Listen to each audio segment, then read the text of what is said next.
वो सत्य बात भी है। वो कहते हैं कि शिक्षा से जुड़ना चाहिए, हम लोग भी कहते हैं शिक्षा से जुड़ना चाहिए। लेकिन मैं आज जितने भी लोग मुझे सुन रहे हैं, चाहे कोई मंच के ऊपर बैठा हो, चाहे समुपस्थित बैठा हो, या फिर मीडिया के माध्यम से मुझे कोई सुनेगा, मैं सबसे पूछना चाहता हूं कि शिक्षा का असल मायने में उद्देश्य क्या होता है। हम सब लोग शिक्षा को प्राप्त तो करते हैं, लेकिन शिक्षा का उद्देश्य क्या है? आज के इस एजुकेशन का उद्देश्य क्या है? हम शिक्षा को प्राप्त करके क्या करें और हम क्या कर रहे हैं? आप सबने पढ़ा, हमने पढ़ा, और पढ़ लिख करके हमने क्या किया? क्योंकि शिक्षा के साथ जब तक संस्कार नहीं होगा, तब तक शिक्षा अधूरी रहती है। हम सबको शिक्षा के साथ में संस्कार को भी अवश्य मानना पड़ेगा, क्योंकि हमारा जो जन्म परमात्मा ने दिया है वो 84 लाख योनियों में सर्वश्रेष्ठ अगर किसी का जीवन है तो ये मानव जीवन दिया है। और इस मानव जीवन में हम एक दूसरे के प्रति उसको नीचा दिखाना, उसको ऊंचा दिखाना, उसको मनाना, उसको ये सब करना, इन सब में हम हमारा जीवन को व्यर्थ करते जा रहे हैं। और हमारे ऊपर आज की एजुकेशन का, हमारे जितने भी माँ बाप हैं, बच्चों के ऊपर इतना प्रेशर देते जा रहे हैं कि उसके बच्चे से अगर 1% भी मार्क्स कम आ गया तो तू तो पता नहीं कुछ करेगा नहीं करेगा, लेकिन मैं मेरे जीवन को अवश्य समाप्त कर लूंगा।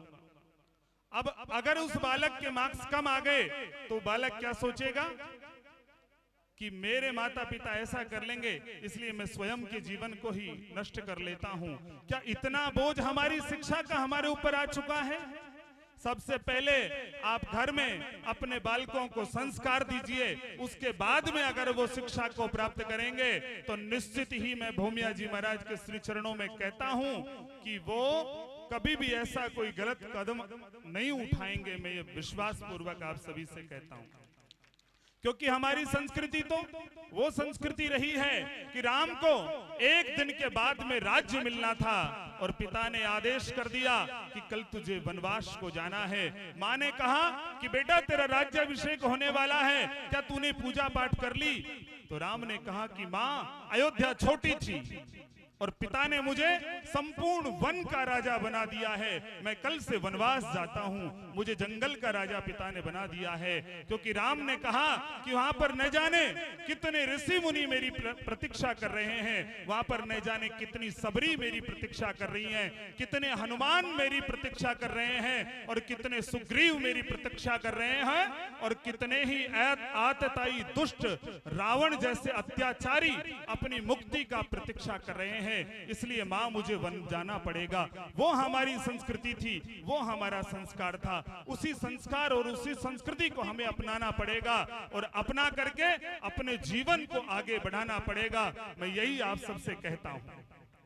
और मैं इतना कहना चाहता हूं कि आपकी संस्कृति इतनी महान संस्कृति रही है कि जब भी इस देश को आवश्यकता पड़ी तो जहां से आज भारतीय पाठ्य पुस्तकों में जहां से इतिहास चालू होता है 6वीं शताब्दी से, वहां से आपका ही इतिहास चालू होता है। इसके अलावा और किसी का इतिहास चालू नहीं होता है। इसलिए आप अपने इतिहास को समझें और इतिहास को समझ करके 2 मूल मंत्रों को मैं आप सबके सामने कहता हूं, इन दोनों मूल मंत्रों को आप सबको अपनाना है।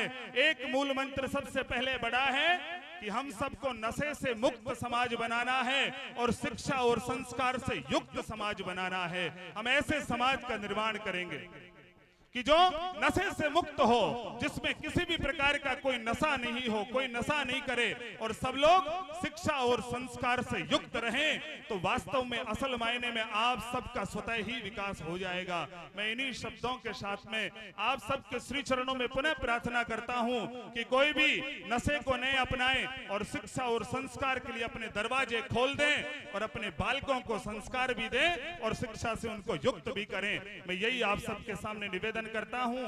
इन टूटे फूटे शब्दों में बड़े बड़े लोग सब बैठे हैं, अगर किसी भी प्रकार की कोई त्रुटि रही हो तो मुझे बालक समझ करके क्षमा करें और इन दोनों बातों को मानने का प्रयास करें। जोर से मेरे साथ जयकारा लगाएंगे, बोले श्री भूमिया जी महाराज की।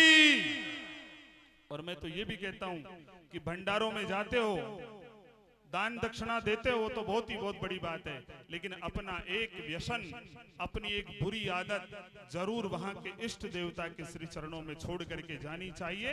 उससे आपको और भी अत्यधिक पुण्य की प्राप्ति होगी। तो क्या आप सभी लोग छोड़ने के लिए तैयार हैं? हाथ उठाओ और हाथ उठा करके संकल्प लें कि आज के बाद में कभी भी मांस मदिरा इत्यादि का ना तो पान करेंगे ना भक्षण करेंगे। दोनों हाथ उठाओ मेरे साथ और हाथ उठा करके संकल्प लें। बोले श्री भौमिया जी महाराज की जय। जय सीताराम।